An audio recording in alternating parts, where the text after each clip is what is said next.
Hey, everybody. Welcome into the back room. I'm Andy Ostroy. We have author Sloane Crosley with us today. We'll chat with Sloane in just a second. But first, thanks for tuning in. We appreciate you listening, and we'd love to hear your comments. So email us at backroomandy@gmail.com, and we'll read a few next time. And if you like the podcast, please rate and review and follow or subscribe, and you'll be notified every time we post a new episode.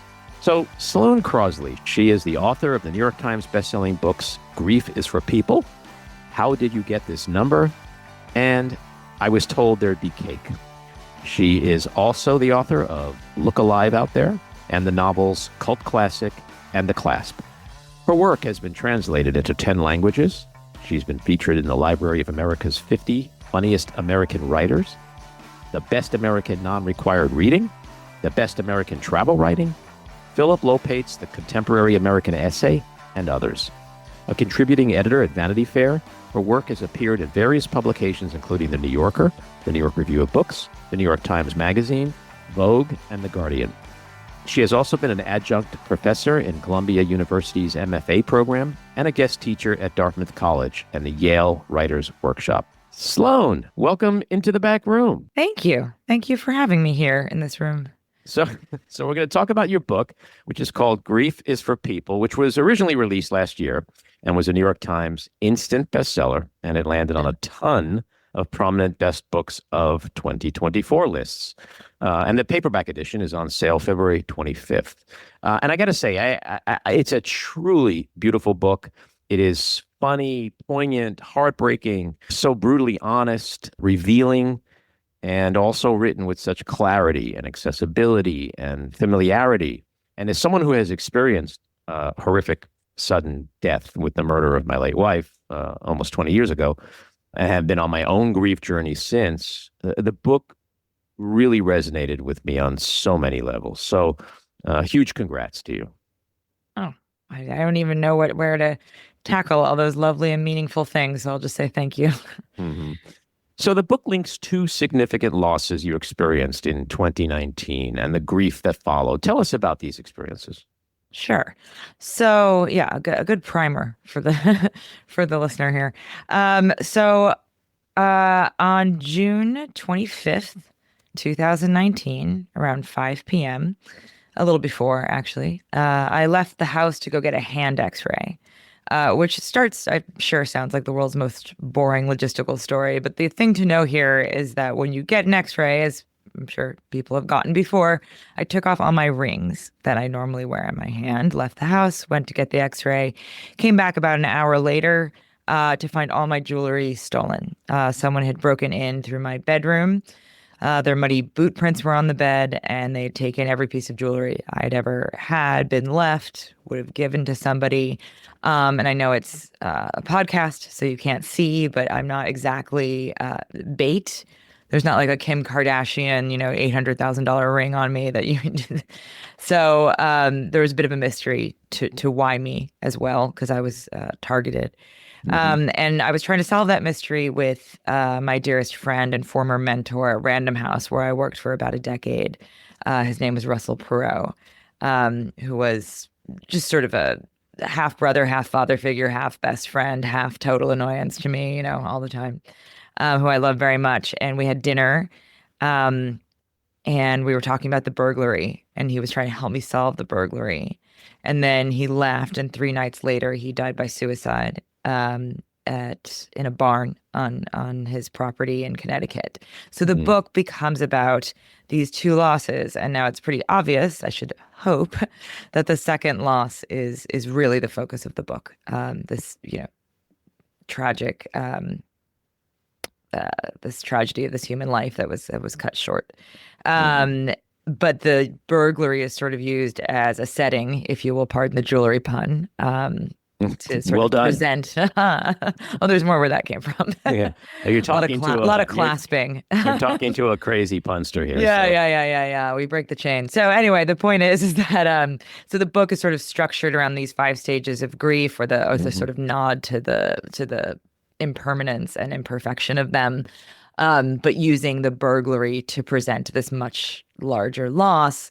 And I suppose, simple way to say that is I always call it my I'll give you something to cry about book. So that's what it's about.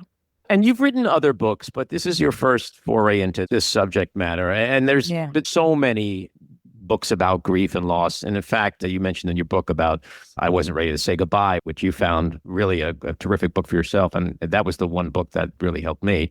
Mm. And death and loss are things that we all experience, but they're also deeply personal. So what made you decide to write, and I don't mean this in a pejorative way, but, yet another grief book? And from my vantage point, it was because you had a unique story to tell. So why don't you just explain a little bit about what made you say to yourself, this is a book I have to write, and here's why.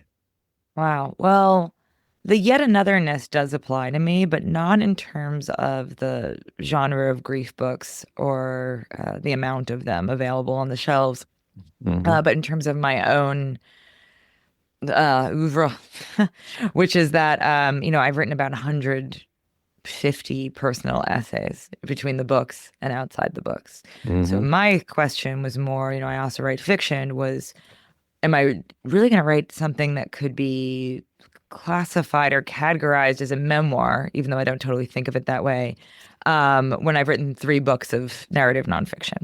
So that was the yet anotherness of, but I think that I knew a couple of things. I knew that my tone could apply well to this. There's a sort of thread of the sad clown in a lot of the humor essays anyway, whether or not people are buying them or reading them for Hmm. that or not. I know there is.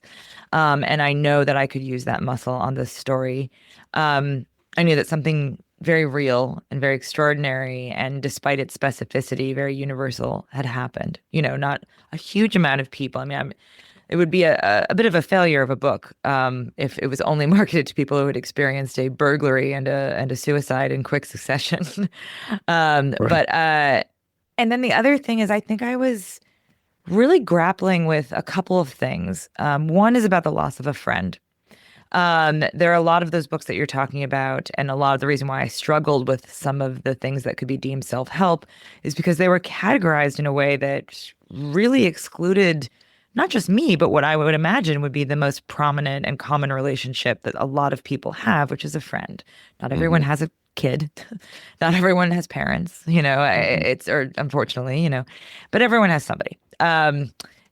And Truth and Beauty by Anne Patchett was a really good example of this, but it had been a long time about the suicide and of Lucy Greerley and Anne Patchett's friendship with her.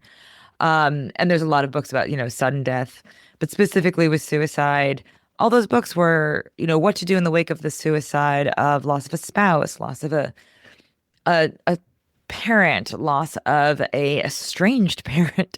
And I'm like, are we not leaving out loss of a friend because it's so hard to gain purchase on that loss Hmm. because you feel like, well, I wasn't a blood relation. I didn't share a bed with this person. Hmm. Hmm. Um, and then I would say the fourth, I'm not sure if we're keeping track here, but the fourth reason I really wrote it, I was pissed. I was really angry because Hmm. there's this undercurrent of the book that's a tribute to people who work behind the scenes in the arts, like Russell did, and like I used to do before I became a writer. And it's a very thankless job. And it's not that glamorous of a job. And he didn't get an obituary the way he would have if he was like a big fancy editor at a publishing house or an Hmm. author. Hmm. And so I wrote him one, a very long Hmm. one. That's the beauty of grief because it is so personal, and everybody's story is different. And I think, from my perspective, what I enjoyed a lot from your book, if I can use that word, is the It's humor. supposed to be funny. Yeah, Yeah, well, okay, it's good. the humor. I mean, I did Yeah. stand up for many years. I remember seeing a show a couple of years ago called Sorry for Your Loss with Michael Cruz Kane. And it was about the loss of his baby at birth. And Oh, he was just so fed up with people saying, sorry for your loss. Can you just talk to me like a human? But he's a comedian. And so he traveled through his grief journey through the lens of humor. And that's what got me through mine. And I think that was my big takeaway from your book is that you still or who you are. Like you experienced two things that were traumatic for you, but you have to maintain your humor if you have it. A lot of people don't have humor. And so, I kind of think about like, God, what is it like to go through this kind of trauma without humor? You I know? have no idea. I mean, I think, but I also feel like it's so funny because I think there's this Um, I think we're pretty much over it as a society, but a sort of light stigma of the concept of gallows humor, of the concept of, oh, is it okay to joke about XYZ? And yes, as someone who is not a stand-up comic, but who writes a lot of comedic bending things, this is my sort of self-deprecating way of being like, if it's not funny, don't sue me. But it's, that it's how I express myself. And also, there's no need to, I think the sorry for your loss can sometimes, it comes from a good place. I think it can be accidentally dehumanizing. It's your loss. Yikes. You can Hmm. almost feel the slow, kind of flat-handed pat to the head, like, ooh, okay. Um, I have discovered, especially honestly on the road promoting this book, or just in my own life, getting letters from people, interacting with other people who've had a similar kind of loss. The best thing you can say, or that I can say, is thank you for telling me that. Just make them feel like less of a freak show. Yeah. It's not, I'm sorry for your loss. It's like, oh my gosh, I care about you. That's where I'm starting from. You as a whole person who's funny. And this happened to you. And what would it be like if it happened to me? Which is, I think, an elaborate definition or a sort of sloppy one of empathy. Hmm. Whereas sometimes there's something distancing of like, oh, I'm so sorry. But the truth is that part of me feels that just that we've worn out the language on things that don't matter as much. Like it's like, oh, I'm sorry, just people, it sounds so trite. And then when we finally need these things, you are sorry. But I also get weird about, I don't want to police the way people react to grief, Hmm. as long Hmm. as it's through empathy and sincere. I just know that what I respond better to is a little bit of humor. Hmm. Um, and I think people should be less skittish. I don't know how you found this, because what happened to you and what happened to Adrian is I mean, I lived in New York then. It's Hmm. burned in my brain. Hmm. I think people get nervous that they're going to offend you, and Hmm. you're like, the worst thing has already happened. And also, let's assume you're not going to make a really inappropriate joke because it's not in you, because you're sorry. Yeah. It's Yeah. okay to No, talk to me like a human being, and it's okay to make a joke around me. I understood that everybody means well. So it wasn't something I got angry at, but Yeah. the platitudes didn't really hold. I had everybody from the religious, she's with God now. I'm like, well, she was an atheist, so she's that might be a problem for her, or a real surprise, like, hey, you're there, and you're a woman. Go figure. To she's in a better place, or Oof. this is the thing that got me the most was it's going to be okay, right? I have what I call my tragedy buddies, people who've experienced something horrible, usually tragic sudden death. And there's that unspoken language you have, your ability to finish each other's sentences in a way. And the people who do share this horror with you, they talk to you in a different language. Like they'll say to you, Mhm. it is not going to be okay. It's actually going to suck for like 2 years. And then maybe you'll start to crawl out and see some sunlight. And I remember I had a friend who, and this was in my documentary that I made about Adrian, whose son had committed suicide when he was 14. And I had been there for him, many years before Adrian died. And he was one of the first people to reach out to me. And he like laid out a roadmap of what was going to happen. And and that's what I needed to hear. I didn't need to hear like sorry for your loss, or it's going to be okay, or she's in the heavens. But I think to your point, you don't want to police people's reactions. No, but you also don't want them to don't play psychic. It's gonna be okay. It's like Yeah, right. you and whose army? Do you Yeah, know what well, I mean? when people would say that to me, I'd be like, okay, why don't you come into my house where I'm now raising a 2.5-year-old by Right. myself? Okay. Because it sure as fuck doesn't seem okay to me right now. And it doesn't seem like it's gonna get okay. But I think people just don't know. I mean, do you feel like people just don't know what to say, mainly because they're not very creative, or they like to think of themselves as empathetic, but they just fall back on all the cliches and all the Hallmark card type of comments when really all someone really wants to hear is, are you okay? What can I bring you? Do you need Hmm. anything? I'll be here for you day or night. That's really it, right? Well, I think that what's weird about it, and as you're talking, I was thinking that I think the math that an unthinking or lazy person does, and the math that a hyper self-examined person does in this way, weirdly, it's different math to the same conclusion, which is I'm sorry for your loss, or saying, oh God, on an Instagram, post or something like that. And um, because the thing is I feel like I'm so self-conscious, even myself, that having this happen doesn't necessarily make you an expert at doing it, at either offering condolences or receiving them. And I feel like one of the things that I noticed with myself is that I will second guess. I don't want to seem like a rubbernecker. I Hmm. don't want to seem, I overthink it. I don't want to seem like someone who's avoiding the cliche and therefore not saying the most basic of things, and then all of a sudden you just end up saying, okay, a nice I'm sorry for your loss, and then honestly, not that the book, I wrote Grief is for People largely. There's a lot of bucking against the idea of a roadmap or of healing, instead of acceptance. That section is called Afterward, partially Hmm. because it's a book. Hmm. So it's a nod to the format. But it's also a sort of bucking against certain terms that we use to describe grief. But I feel like part of it is just saying something just very sincere and cleanly. And I also lost my train of thought there. Sorry. That's okay. I had a really good point. I was going to solve the No, entire thing, and it's I'm lost to sure. the it's lost to the sands of time. I'm sure it'll come back in a minute. Uh, Probably. it's like what I do in those situations. I don't think it makes me special. I just stop and I think, instead of saying sorry for your loss, well, maybe just tweak it a little and say, this really sucks, and I'm sorry you have to go through it. Because you are sorry. I'm sorry someone has to go through that shit, but it just sounds like you're working a little harder to say something meaningful rather than just like, doing Facebook like, oh, it's Bob's birthday. Click, happy birthday, Bob. Like, Like, happy birthday. Sure glad you done got born, Bob. And not even really that glad, let's be honest. It's yeah, say a lot of something. people in the world. Say something different, like "Happy birthday, Bob," and I hope you Yeah. have a super groovy day, and let's get together. Like, I think a lot of people when they hear "Sorry for your loss" probably just shrug it off and be like, "Yeah, okay, whatever," because they've heard 1,000 times. Oh, they have. Well, they heard it before the person died. So Right? yes. I mean, I think that I now remember great news I is knew I've you just would. sort of I knew you would. I hopped a Spit it moving out before. train. I know, Spit it before it out goes before. again, before it goes again.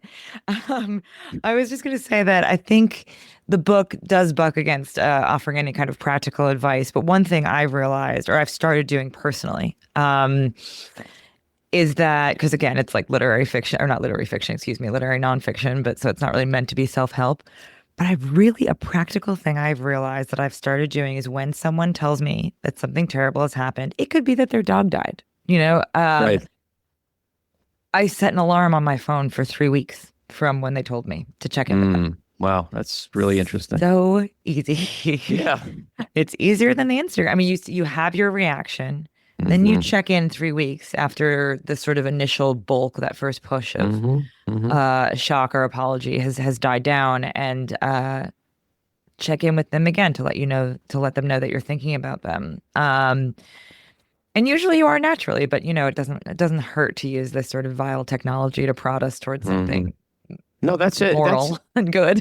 But you see, that's the thing. It's such an interesting point you're raising and suggestion you're making, is because there's a flood of "I'm sorry for your losses" like right away, and then people go about their life, and you go about yours, and it suddenly gets kind of quiet, and people forget about you. And it is important to continuously be there for that person, because it is a process. I hate to use the word journey because I hate that word, but it is, it's kind of the best word to describe what people go on. And the grief journey is a long one.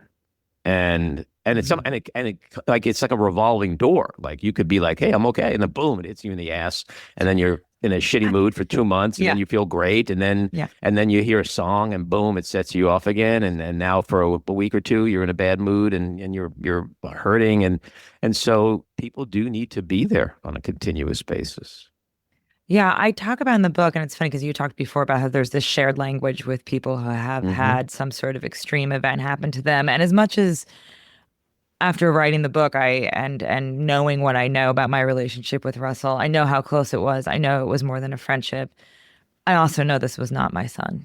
Do you know what I Mm-hmm. mean? And it was Mm-hmm. not my, and so there will forever be just a different brand of, when I hear some people talk about the losses that they've had that to me are unimaginable, even though, of Yeah, but course, you know what's nothing is interesting? unimaginable. I had people after Adrian died, they'd say things to me like, "Oh, my cat just died," but that's not the No. same. Not as a comparison, but just like it would Oh, come okay. up. Okay. But they would always say things like, it's not like what happened to Adrian. And I would say to them, it's actually worse because Adrian was my wife, but Tabby was your cat. So if your cat dies, it is okay for you to feel more grief over the loss of that cat than my loss over Adrian, because loss is a very personal thing. And so I always try to let people off the hook. Like, you can have your loss, you can have your grief. It is yours. It is not a contest. That pain that you feel is the pain whether you lose a dog or yeah, I mean, I've known people who have been rocked because they lost their dog. They can't get out of bed for a month. And who's Yeah. to say that's a lesser pain or a less significant pain? And so I always try to make people feel like it's okay for them to feel what they're feeling and not feel like they have to be subjugated by my loss or my grief. Well, yeah, of course, it's all experienced. All misery is experienced, absolutely. But I think it's a good approach too, because I mean, especially in the climate we're living in right now, there's a lot of sort of this like dark, twisted game of hungry, hungry hippo when it comes to grief and who gets the most marbles and who has the right to grieve, and um, it's just strange. It's a false question. It's a false presentation of Hmm. Hmm. how human beings react to things, and it's weird that people get sort of competitive about it. But I would say that before earlier when you said you had this sort of group of people that that you speak to have experienced various kinds of loss, part of the reason to keep that person in your mind is because I felt that when people turned away and lived their lives as is their right and want to do, I'm not the center of their lives. And especially if they were just sort of thinking, oh my gosh, that's so tragic, that's so tragic. And even in the book, I talk about how I'm sure that there are people, not thousands, but there are probably 100 people in this world who have, found out that he was dead and went through their inboxes to see if they had any like emails from him and what was their last communication and like hanging on to the dead in this strange way. I found that like those people move on. And the thing to know that I think is not controversial about my book, but was something that I felt so clearly, was that I was not to be trusted. Because people assume you're sort of better. And I'm like, if you had any idea how much Russell's name goes through my brain, the way I put it in the book is to say every word that comes out of my mouth that is not his name is a lie, and a good example of both the dark humor of that and weirdly a pet example is he was supposed to watch my cat. Well, I was at a literary festival and obviously he didn't do it. And so I had to hire a cat sitter I knew, and I texted her, and she said, "Oh, I thought your friend was gonna watch the cat." Mm. And I said, just not thinking of her, just so blunt. I just had no energy to sort of sugarcoat Hmm. it. And I said, "Well, the old cat sitter killed himself." Mm. And I could see the dots go up and the dots go back, and I thought, "Oh God, what have I done?" And because I am essentially a humorist, Hmm. I wrote back to quote unquote make it better. I wrote, I mean, just say you don't want to do it, right? Right. And she was like, "Oh my God." But it doesn't change. My actually that cat lived to be 21 and recently died, and I was absolutely devastated by this.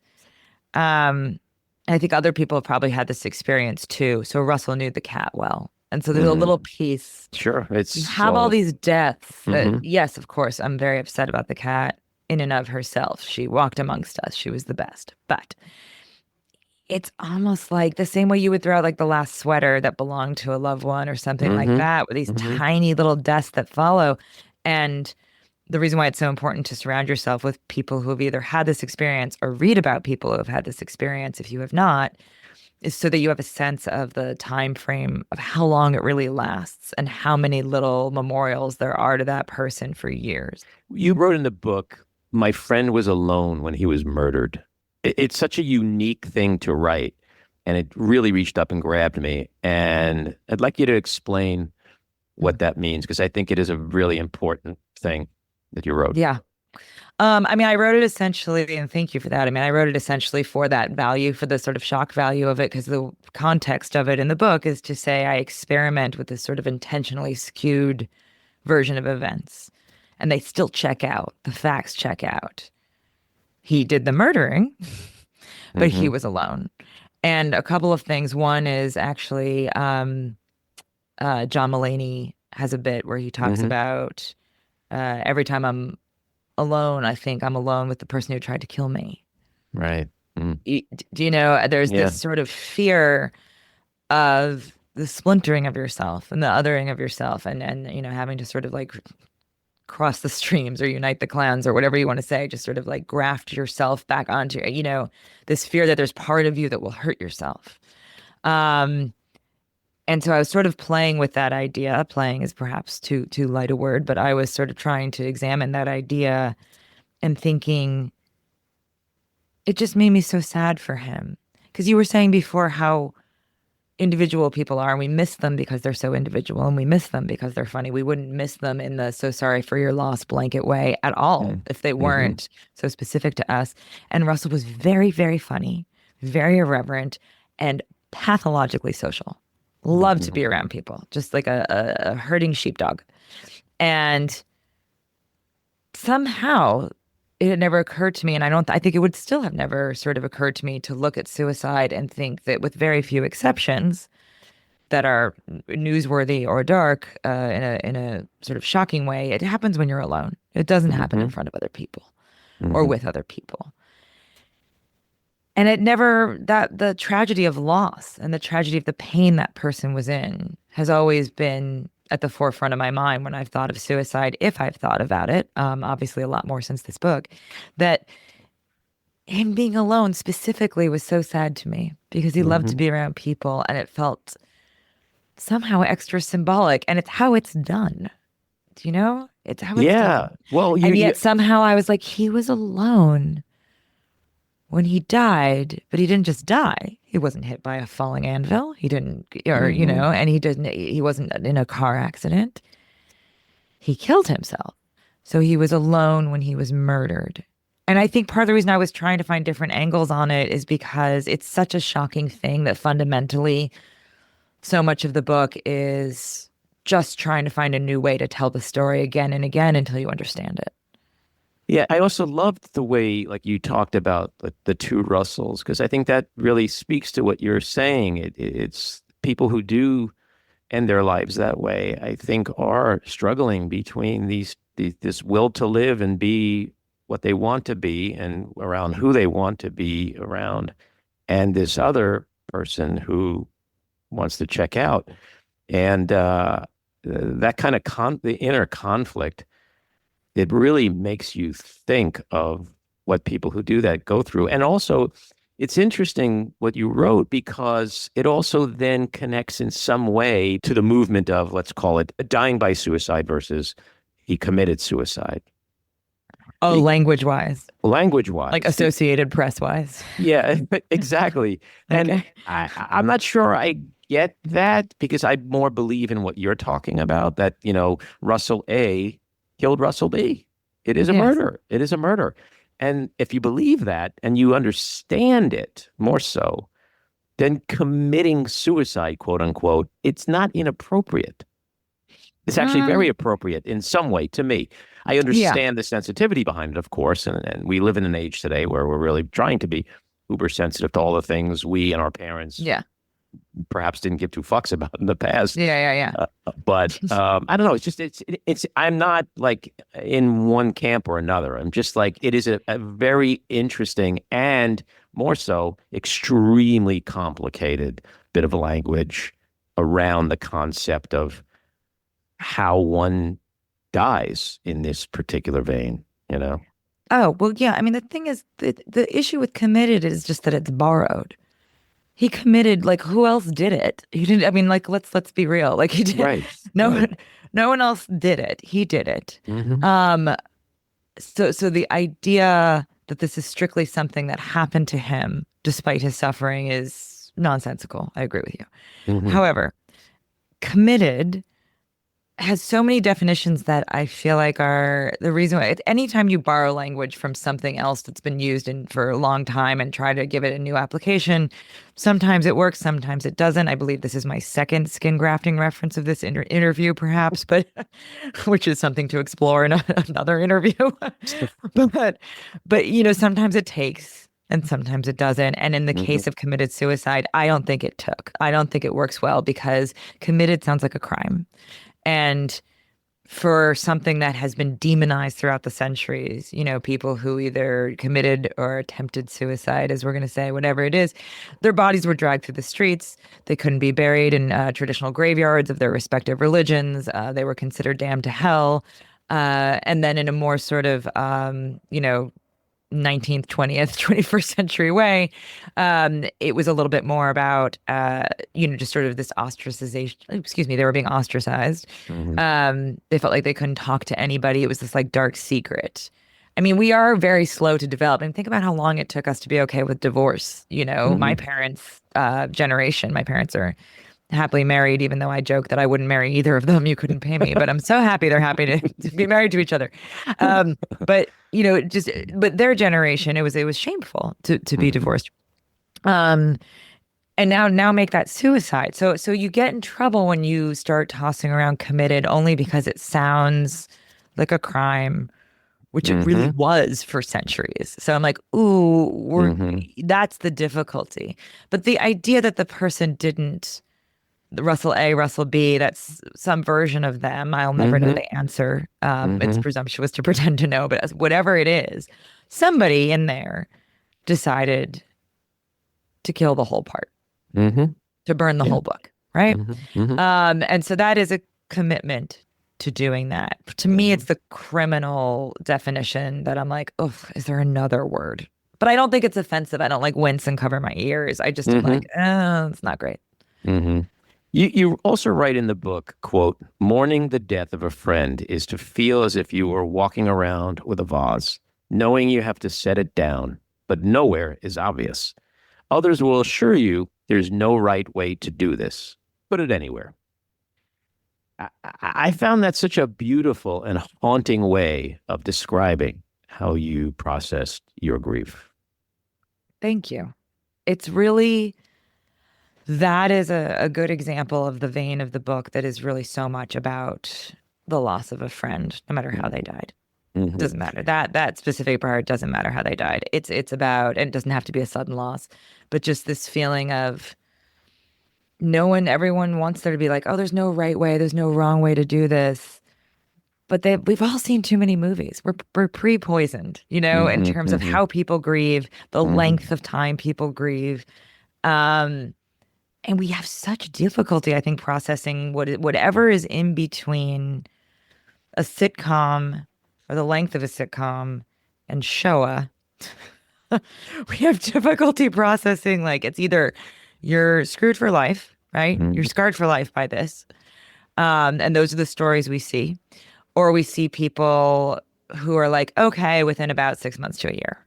Mm-hmm. And it's just so hard to know what to do with this in between time. And it's so hard to know what to do with it as it pertains specifically to a friend. So the rest of that passage, I think, okay, well, if I follow these people's advice and I cry hysterically on the sidewalk or I don't do anything, and that's all this grief, all this mourning that I am feeling, I'm just gonna take it back and re-examine it and do it all over again while no one's looking. Like I'll take that Mm-hmm. vase back. If they're like, oh, just put it anywhere. I'm like, well, now no one can see it on this shelf, right? Mm-hmm. And so Mm-hmm. now no one is saying I'm sorry for your loss.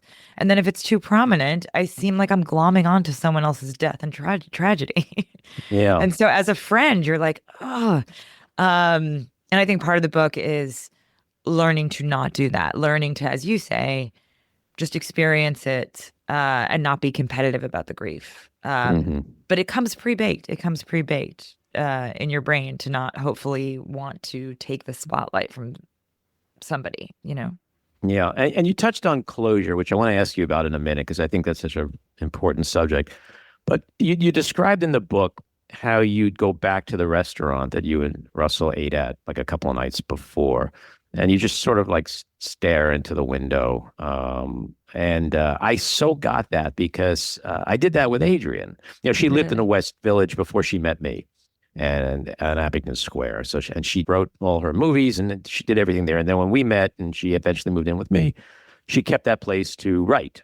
As you know, as a writer, when you find that place that you feel great writing in, you don't want to change it. So, and that's also where she died.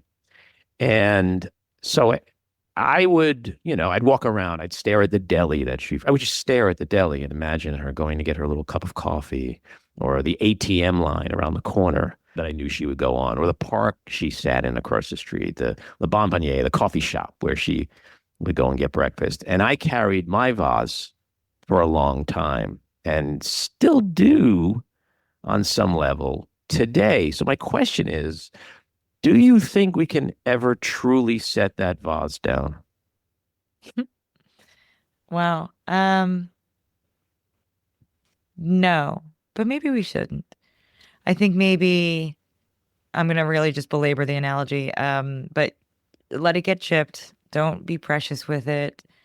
When someone knocks into you, don't scream, "Oh my God, you almost hurt my vase." Do you know what I mean? People are gonna be a little sloppy, That's my like, death vase, damn it. they're gonna, that's my death vase.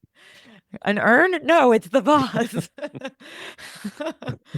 um, and I think that that feeling of constantly carrying with you, maybe another way to put it is growing around it. Mm-hmm. And the way I put it in the book and think about it in real life is part of the accident is recognizing that not every inch of your tissue got damaged. Gosh, so many skin grafting references. This is I know very strange. we're gonna have to do a whole It's episode so on that. odd. I know. It's something that's a very okay.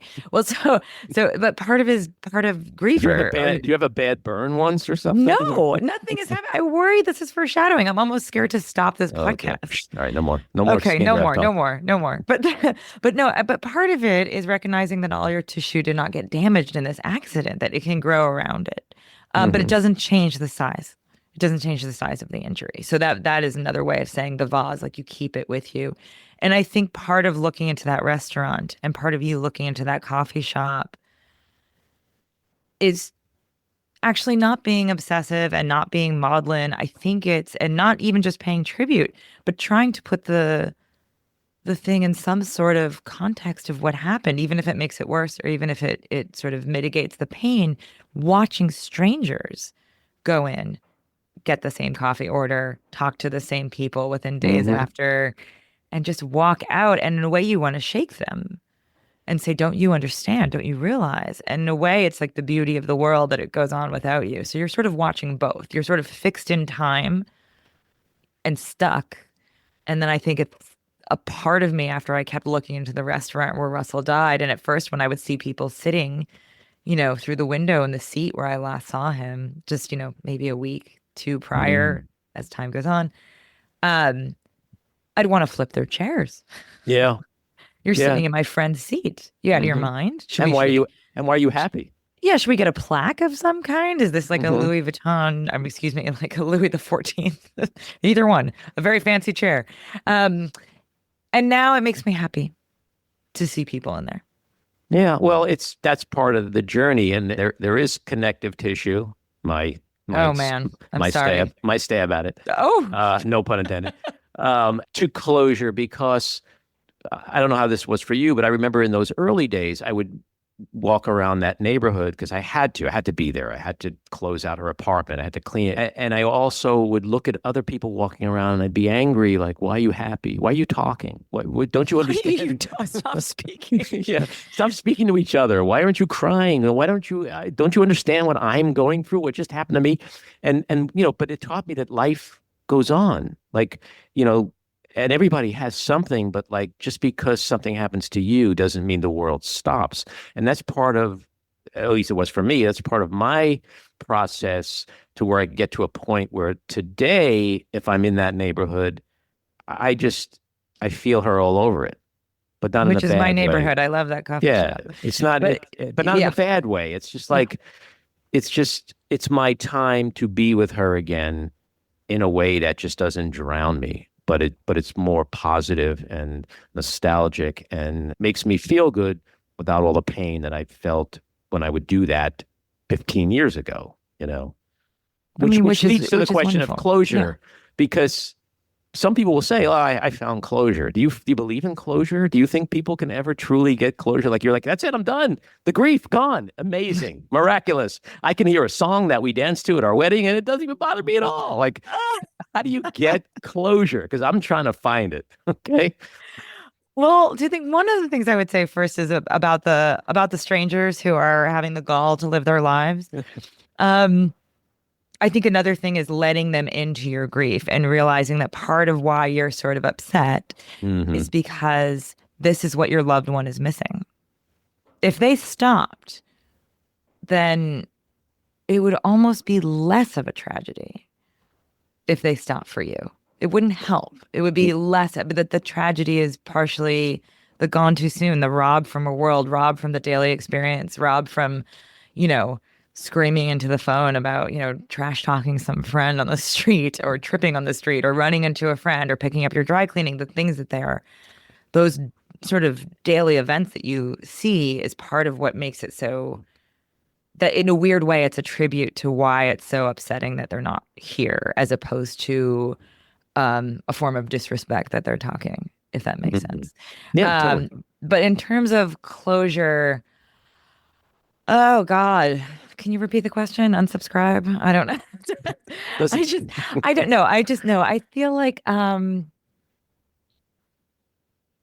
don't know what that means. But the thing is, I've never known what it meant in other sort of more tame contexts. I've never known what it meant in terms of, forgiving family members or, boyfriends or exes or different friends. I had a friend who once gave me this great book, sort of leather bound journal that just says, lists of people who have wronged me. And I mean, is his name Donald Trump? I was about to say they don't. I should specify so we don't say too many sort of bad things about my personality. This was not made for me. This was sold to everybody. This is an everybody problem.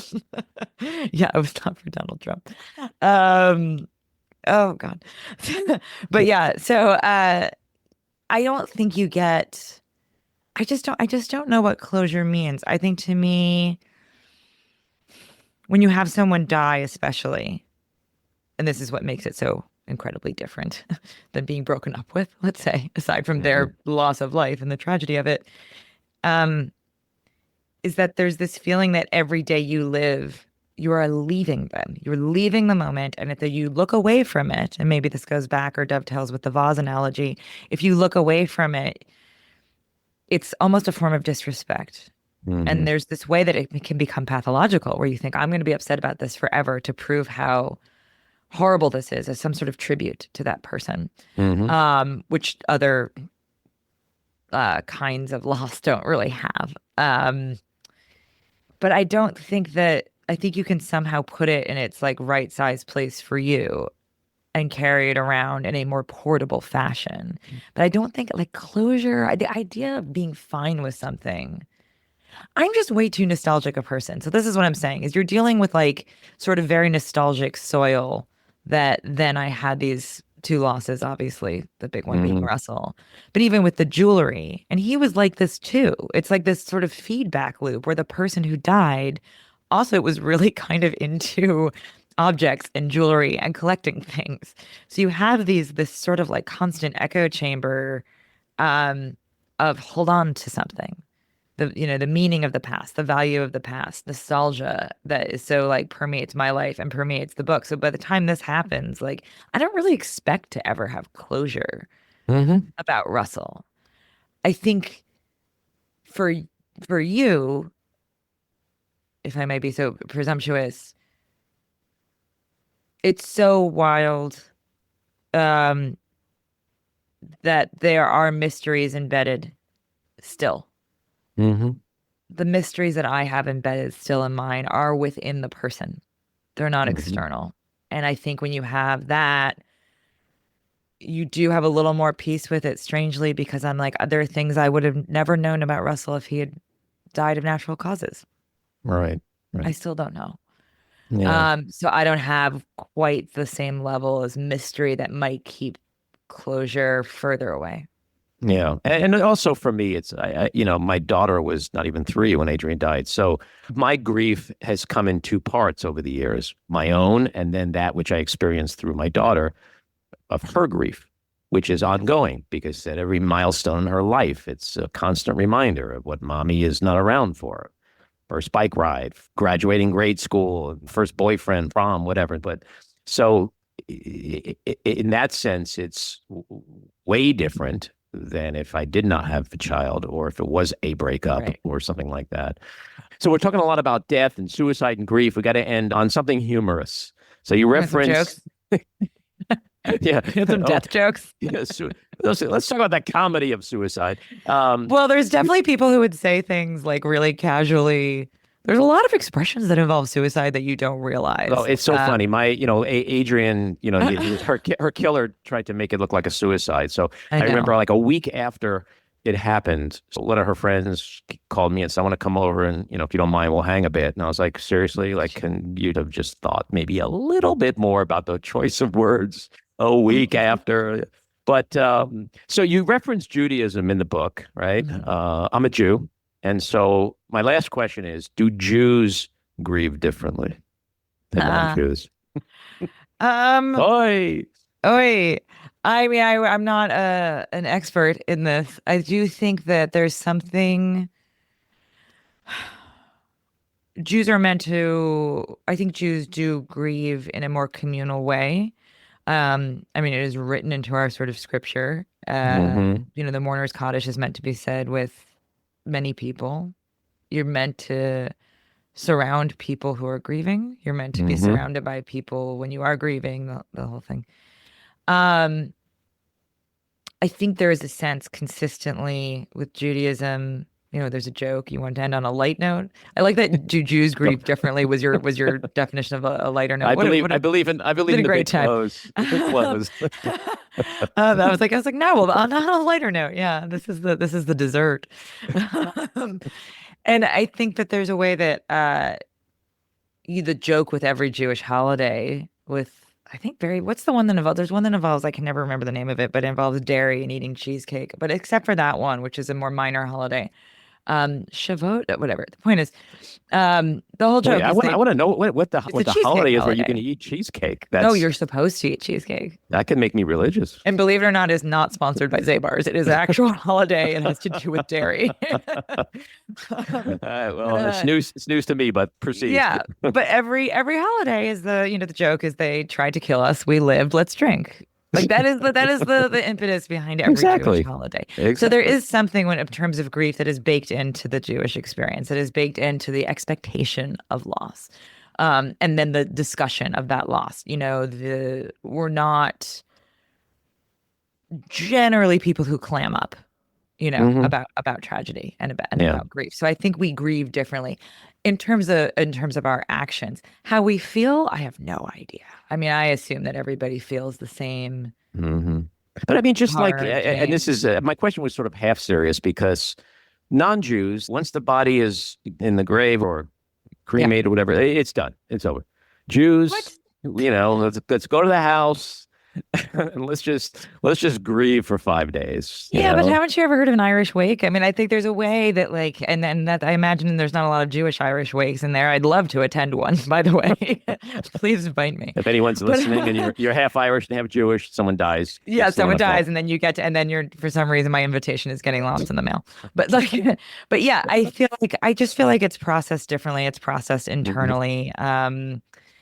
I think one of the things I've learned is to not guess at other people's grief or the depth of their feeling. What I do Hmm. know about Judaism, and one of the positive parts about it for me, there are plenty of negative ones, but one of the positive parts about it is the value placed on examination, intellect, and debate, on like Talmudic study, on what does this mean? We're not quite sure about not being sheep and just accepting what we're told, and yet also being very reverent at the same time. So I probably, would I say Jews on the whole turn over someone's death, you know, which again is a terrible, just stop and pause for that bad pun.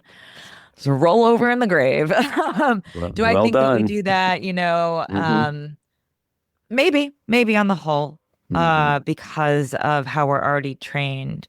But this sort of harkens back to everything we've been saying in this conversation about, how humor comes in, how nostalgia comes in, how the analysis comes in.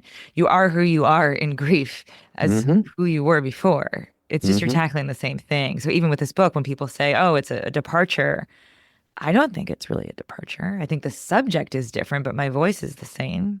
Mm-hmm. Um, and so I'm a pretty analytical, nostalgic person. So when someone dies or I experience a loss, yeah, I'm like a dog with a bone. But I don't know if that's Jewish or that's a personal problem. Right. I sort of half lied before. We're going to actually end on a little bit more of a serious tone because I think what you're talking about, what we're talking about, is an important suggestion for everyone, and that is grieve the way you want to grieve. Do it your Absolutely. way. There's no right, there's no wrong. It's very personal. It doesn't matter how fucking long it takes. You can grieve for 5 years, 20 years. It's entirely up to you. The other thing that I think is really important that I'd like to end on is something you wrote. You said, quote, so often we don't worry until there's nothing left to worry about. And I've learned that the hard way. And I think people who do lose someone that's very close to them have a perspective that thankfully most of society doesn't have in that same way. So my closing suggestion is don't wait till somebody you love is gone to really show them how important they are to you. Because to your point, if you don't think about them in that same way when they're alive, when they're gone, it's too late. You'll never regret it. It's true. Yeah. Sloane, I love this conversation for Oh, obvious thank you so reasons. much. And you'll definitely have to come back for the skin graft episode, Oh my gosh. which Let's I'm, hope there's which no I, skin graft episode. no, I feel like I could talk for about a half hour at least about skin grafting because it's a subject I don't really know about and I want When to you learn asked about it. about being Jewish and any sort of medical fascination is right up my alley. There you go. Don't start me off on my stomach issues. Take care. I do hope we'll So do this nice. again. Thank you so much for having me. I appreciate it. All righty. Bye-bye. Bye. This episode of The Back Room was edited and produced by me, Andy Ostroy. It was co-edited and co-produced by Maddie Rosenberg and co-produced by Jen Hammoud. Our theme song was composed by Andrew Hollander, and our logo was designed by Cricket Langell. And special thanks to Patricia Wind. Please take a moment to rate and review the podcast, and also follow or subscribe. Until next time, keep your eyes on Washington, Hollywood, and your own backyards, and have a great week.